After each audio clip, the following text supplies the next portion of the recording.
I'm Elise Labott, and this is the Us in the World Presidential Candidate Interview Series. We're sponsored by a coalition of leading nonprofit organizations, and we're asking the candidates their views on the challenges and opportunities facing the U.S. beyond our borders. I'm here with Andrew Yang. Mr. Yang, thanks for joining us. It's great to be here. Thank you for having me, Elise. Now, the United States is the richest and most powerful nation. What, in your view, is the responsibility for the U.S. in the world? Well, we're the biggest beneficiary of a world order that we helped establish over the past number of decades after World War II. But unfortunately, that order is now disintegrating, in part because our current president is an erratic and unpredictable leader who is calling into question even some of our longest standing commitments and treaties like NATO. So our role in the world is to help restore and maintain the world order that's been painfully built over the last number of decades and help bring more countries into the developed world as possible. Now, the presidential budget request is really a statement of principles of the United States and American values. How would your budget reflect American values as far as the U.S. role in the world? Well, you have to look at what we're spending money on right now. We're spending about $700 billion on our military. And a lot of that money is not truly making us safe. If you look at the biggest threats of the 21st century, they are not other countries. They're climate change, cybersecurity, infrastructure, and artificial intelligence, the proliferation of loose nuclear material. Like, these are some of the biggest threats of this era. And having another aircraft carrier floating around doesn't necessarily address climate change, as an example. So to me, we have to try and reprioritize what we're spending the money on, shifting some of this $700 billion in the military industrial complex over to domestic needs like infrastructure, but also to help mitigate climate change, not just here in the US, but around the world. And I think this administration has made a mistake by cutting foreign aid, which in the scheme of the federal budget is minuscule. It's just about 1%. It's about 1%. And there's a joke that this bank robber, Willie Sutton, told. He was like, "Why did you rob the bank?" Because that's where the money was. If you're looking to save money in the federal budget, you don't look at the 1% you're spending on foreign aid. You look at the hundreds of billions you're spending on the military industrial complex. So you would increase foreign aid then? I would, because if you look at it, you get a lot of bang for your buck when you put resources to work in some of these environments where a little goes a long way.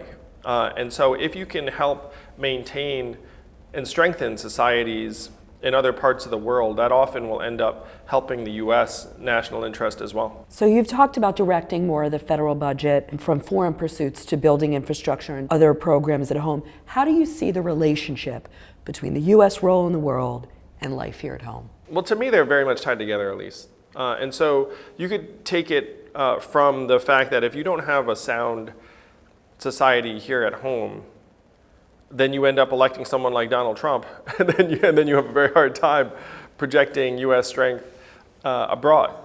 So to me, step number one is you have to have a society that's functioning at a high level here in the U.S. first. And we don't have that right now on a whole number of measurements and dimensions.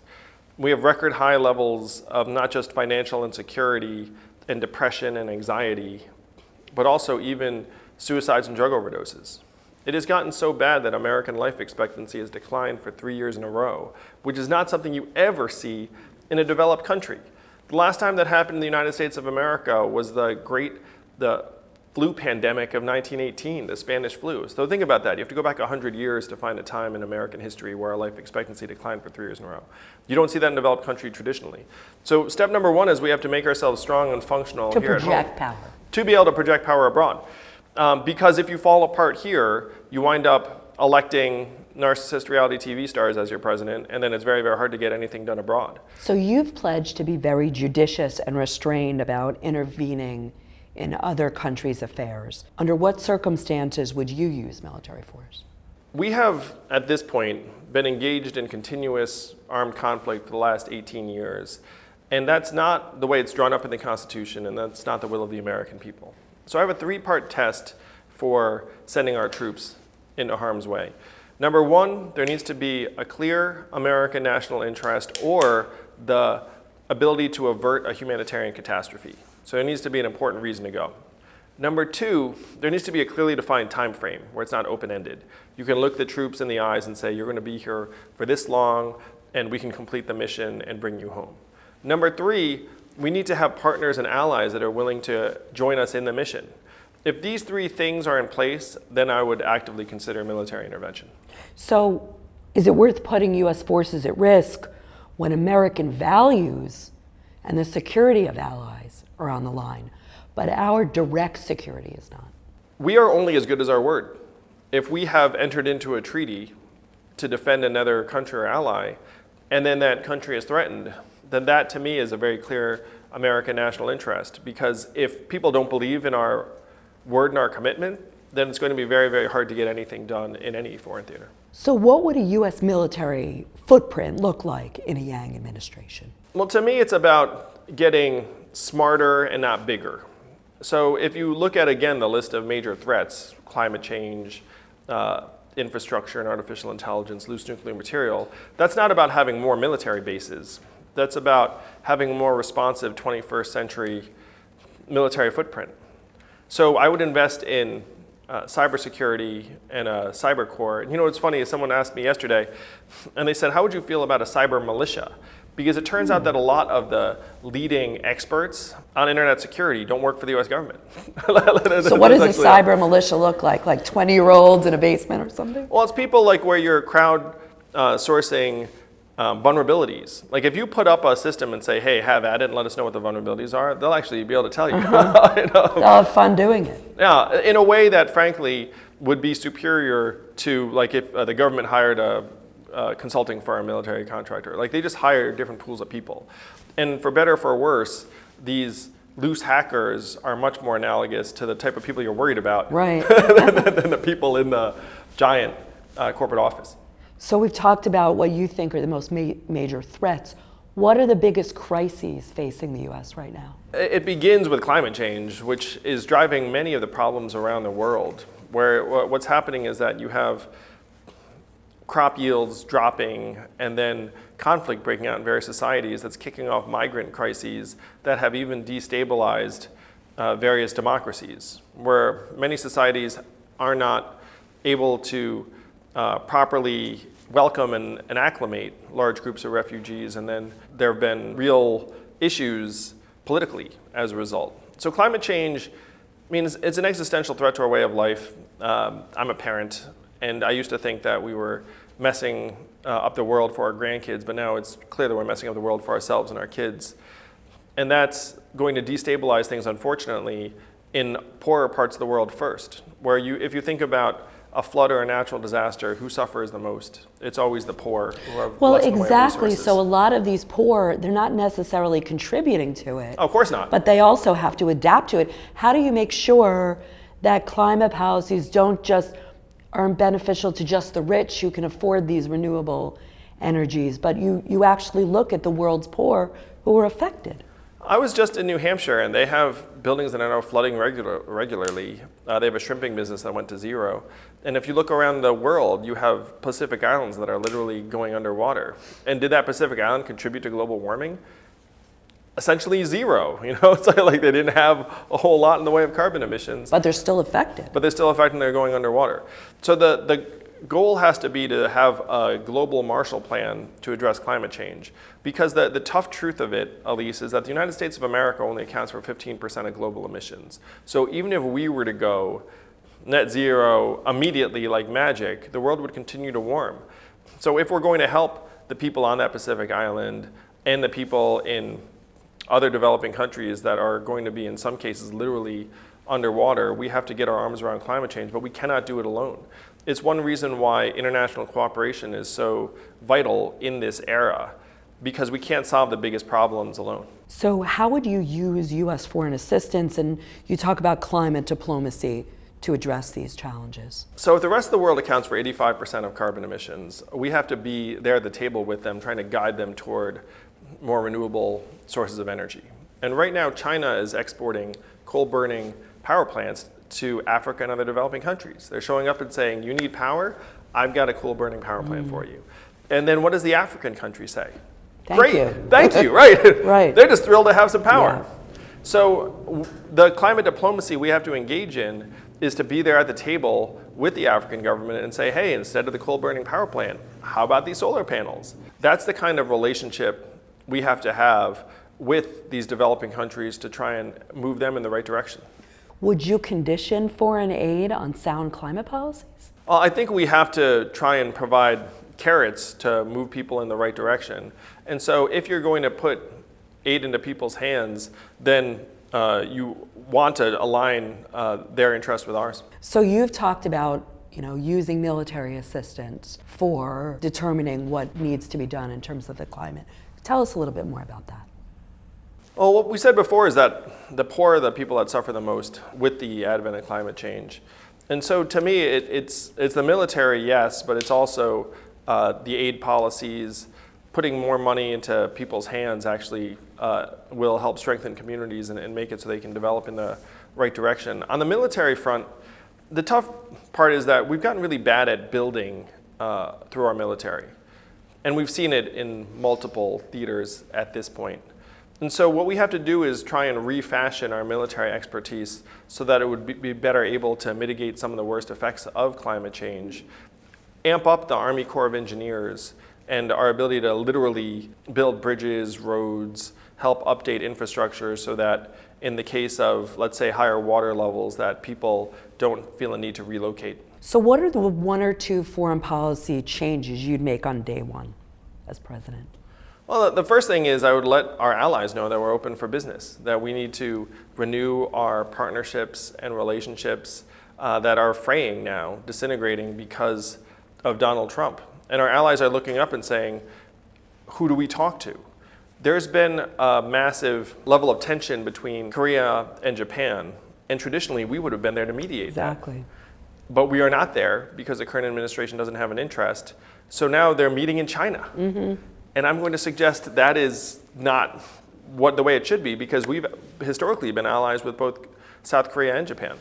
So number one is let everyone know, look, we are back, our word is good, we're interested in helping rebuild our relationships for the long term. That's the big move number one. So you talked a lot about AI and the automation challenges, but how do you think AI will affect diplomacy and warfare? Former Secretary of State Kissinger talks a lot about AI will be used to make decisions on diplomacy and warfare. How do you see it applying? I see it a little bit differently, where right now the main applications of AI are in the commercial realm. Right. So people are taking massive levels of data and then refining how they're putting resources to work. And the leader in this is China, because they have more access to more data than we do, and their government is supplying billions of dollars in infrastructure.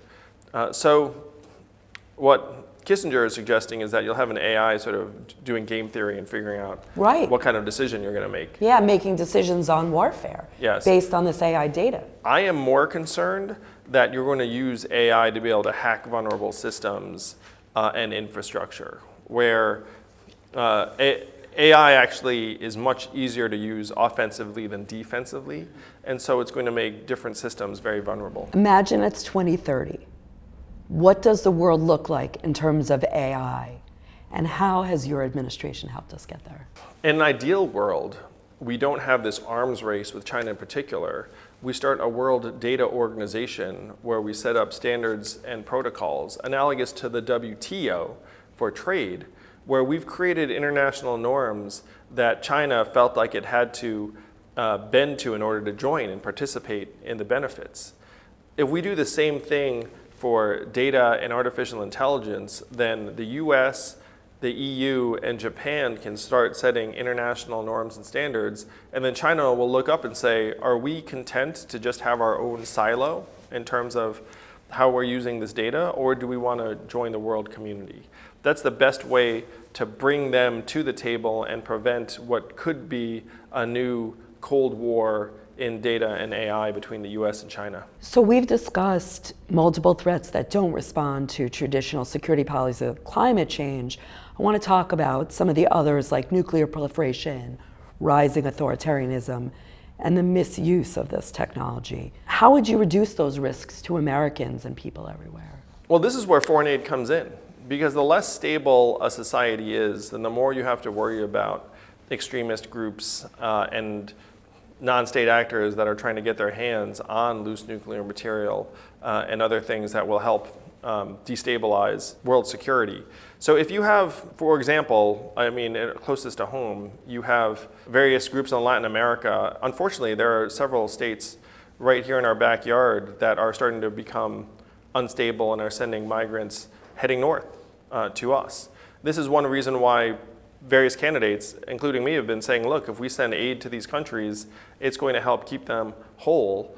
And then if those societies are whole, then you have to worry less about extremist groups who are trying to do us harm and get a hold of things like loose nuclear material. So it sounds like you're saying prioritize aid as preventionary, and that's how you build sustainable peace and conflict. Yeah, it's a little bit like preventative care. You know what I mean? Like right now, what you don't want to do is you don't want to wait until the patient's sick and ready for the hospital, because it's very, very hard to get them back on their feet at that point. What you want to do is you want to have them be healthy the whole time. And that's the way I see foreign aid to various societies, that it's much easier to maintain a healthy society or maintain a healthy world order than it is to rebuild it after it has collapsed or fallen ill. What about those in extreme poverty? I mean, you've talked very eloquently about, entrepreneur and helping build, create growth in society. How do you kind of do the balance between creating dynamic societies and still lifting up those 1 in 10 that live in extreme poverty? I think the answer to extreme poverty is really straightforward, Elise. Give them money, truly. And this is something that I feel is the future of a lot of foreign aid, where if you look at different aid programs, when you put money into people's hands, it benefits women most of all. Women go to school at higher levels. Women start businesses at higher levels. Whereas if you funnel the aid to something concrete, like books or nutrition or mosquito nets or wells or toys or computers or any of these things, a lot of them end up being less useful to these communities than straight cash, which they'll use to start cottage businesses in their own home. And the reason I love aid to places that are very, very poor is that it doesn't even take that much money to be transformative in many of these communities.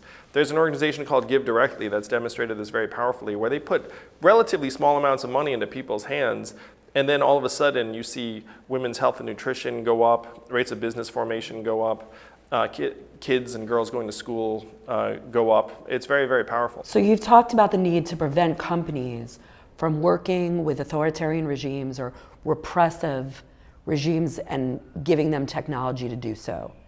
And you have talked about criminal and civil penalties for US companies. Tell us about that. Well, unfortunately, we're at a point now where everything revolves around the almighty dollar in our society. And if there's a company that feels like it can profit to the tune of hundreds of millions or billions of dollars and then pay a fine, they'll do it, And we saw that very clearly with the opiate crisis, the opiate epidemic, where Purdue Pharma paid a fine of $600 million, which sounds like a lot, until you realize they made $30 billion. And now 8 Americans are dying of drug overdoses every hour. So the only way you can try and keep these companies from not profiting at the expense of our people is to say, look, they're going to be beyond just these fines where you're doing a cost-benefit calculation and saying, it's worth it, like I could pay that fine and we'll still be rich. Instead, you have to say, look, there's personal culpability for this, that if you're the CEO or primary shareholder of a company that's done something unconscionable, then you're going to pay a price personally. You've spoken very passionately about the need to bring high-skilled immigrants here to the US or keep students that are learning valuable skills. But what about the idea that America was founded on the premise that you could come here with nothing and you could still build something of yourself? How do you square that? I don't think it's an either or, truly. I think that... Because your father was an immigrant, lived on a peanut farm, and came here and really made something of himself. I'm certainly very proud of my dad and my mom. And my dad did grow up on a peanut farm in Asia with no floor. I saw it as a teenager, and I was like, this is where you grew up? Looking around. I must have seemed so American, because I was like walking around, I was like 18 or 19 years old, and whatever American teenagers were wearing then. But I saw the peanut farm, and I was like, no way. So he grew up on that peanut farm in Taiwan, and then he got his physics degree in Taiwan initially, but then he came over to the States for his graduate degree. He got his doctorate, and there he met my mom. So you're right that I'm very passionate about the fact that we need to be trying to attract talented immigrants from around the world to try and create lives for themselves here, because that's what happened with my brother and me. But you don't think there should be a litmus test, do you? But I also believe that there's a place in this country for people at every educational level, and that people who are coming here to create a better life. You know, one story I like to tell. One of the founders of Google came here on a family visa. It was not like a, it's like a family reunification. So you don't need to just serve one goal. You can serve multiple goals with a modern immigration policy. What about our responsibility to refugees? You know, what is our responsibility? The Obama administration had about 110,000 as an average. Now the presidential determination under Trump administration is like 30,000. Yeah. What do you think is about the right number? I think restoring it to the Obama era levels is the right move. And even that level, and you know this, Elise, is relatively low compared to the rest of the world. Yeah. Like as a proportion of our own population, we're a country of 320 million plus. Like being able to acclimate 110,000 refugees a year is very reasonable. Let's talk about LGBTQ issues. As president, how would you help protect those populations internationally? You've talked a lot about putting them in your cabinet and programs here, but abroad.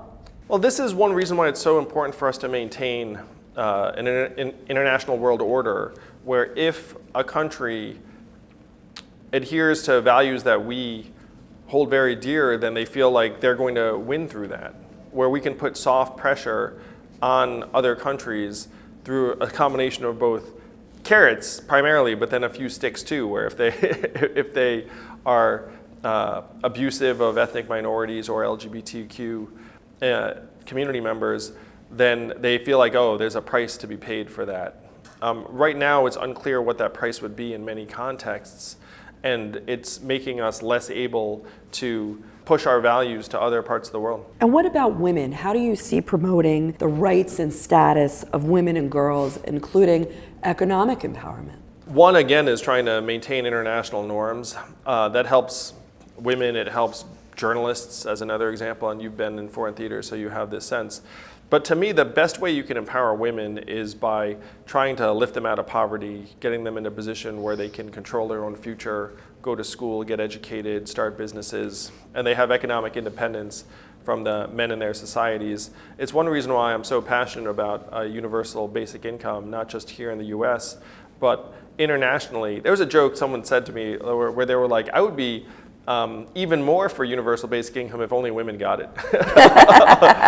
Me too. Well, because the fact is, when you think about the use of these proceeds, you instinctively think that women in a developing country would do great things with it, which is correct. They do great things with it. And that if you're worried about someone doing something not so great, it's like the guys. But I'm happy to say even the guys don't do anything bad with it. Like you don't see any increases in substance abuse or decrease in work level, the rest of it. But we know that the women do awesome things with it. Yeah. Right. Okay, I have one more question, and then we're going to get to a couple fun questions. Fun. So you've said that Russia is the biggest geopolitical threat, particularly because of the hacking, because of their current hacking of our democracy, election interference. But why not China? I mean, you've talked about that being the number one relationship to reset, but U.S. intelligence agencies have identified China as the number one threat. If you look at who our biggest rival is going to be over time, it's definitely China, not Russia. Yeah. I would identify Russia as the most immediate threat because they're literally hacking our democracy from underneath our feet.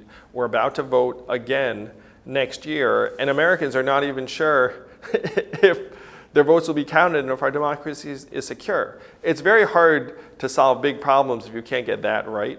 So to me, Russia is the most immediate problem and threat, and it's actively working to undermine us.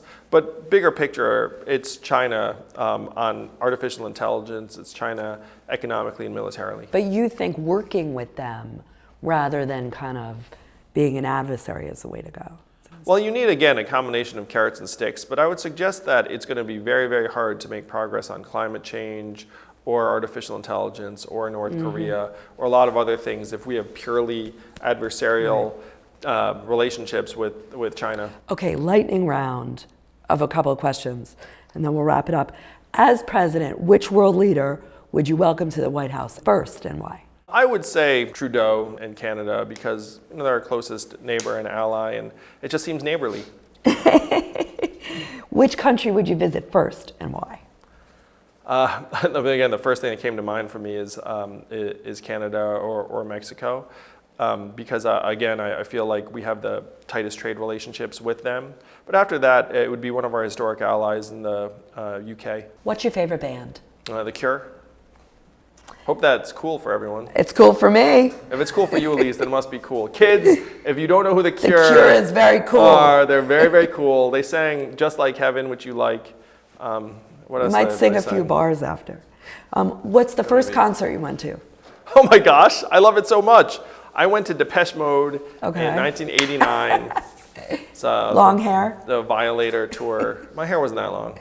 What's your favorite food to cook? Well, it's not a very long list because I'm a terrible cook. So it would be spaghetti, like pasta and meat sauce. Pretty boring. Sorry, ladies. No, I'm kidding. My wife definitely did not marry me for my cooking. If she had, she just would have like jogged the other direction. What are you Immediately. reading? What are you reading right now? I do a lot of nonfiction reading and policy briefs. The last book on my shelf was AI Superpowers, very apropos, by Kai-Fu Lee about China's advantages in artificial intelligence. Pretty exciting stuff, huh? That's what you read. It's on Amazon. Tell us a fun fact about yourself that nobody knows. My brother and I can speak in unison. So as kids, we used to do really stupid skits together. It'd be like, what? There's only one of us. Are you sure you're not seeing double? It was so dumb. If you could meet anyone in the world, live or deceased, who would it be? Alive or deceased? You definitely have to choose someone dead then, because alive you could get. There's still a chance. Yeah, alive you can get in real life. Abraham Lincoln, because I feel like he brought the country together in the most dramatic way possible. Well, Andrew Yang, thank you so much for joining us for the Us in the World presidential interview series. Good luck, and thank you very much for joining us.